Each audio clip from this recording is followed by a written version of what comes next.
Hello, friends of Youth Apostles. This is the sixth reflection in a series, Musings on the Mass, entitled The Memorial Celebration.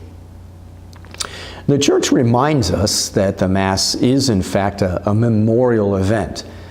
You know, I think that some people are, by nature and desire, good at remembering important events in the past.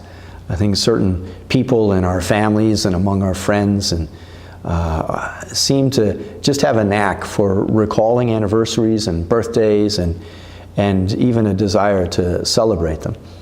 I think as Christians, we need to grow in our dedication to being a person who gratefully remembers the wonders of God. And the Mass is a God-given opportunity for us to develop that grace in our lives. Jesus chose not to leave it up to us to construct a way to remember his passion and death and resurrection.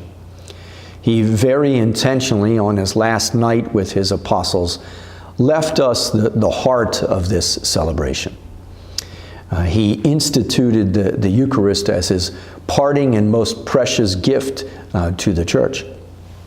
And he commanded us very simply and solemnly, do this in remembrance of me.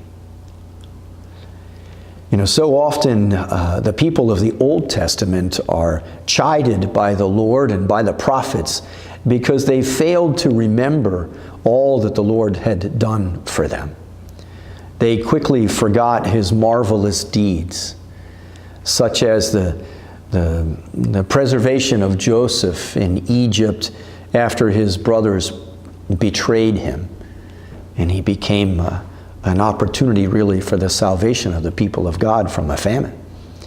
The Exodus after 400 years of slavery in Egypt. The manna and quail from heaven that fed them for those 40 years in the desert. And the unexplainable prowess of David in battle against every surrounding nation. So often the people of God are really challenged because they failed to remember these great events. And all of those Old Testament events and persons and many more really point to Christ, the greatest of God's marvelous deeds.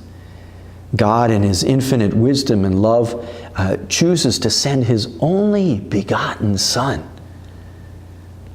Jesus is a gift beyond expectation and comprehension. And it is a gift that came to fruition in his suffering and death and resurrection.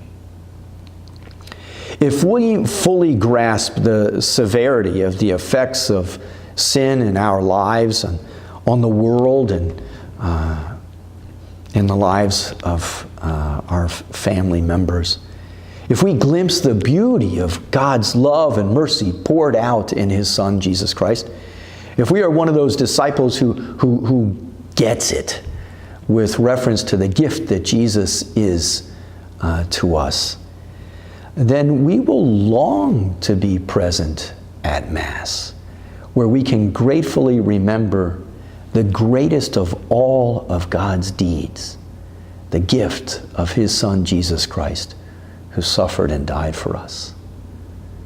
Thank you, and God bless you.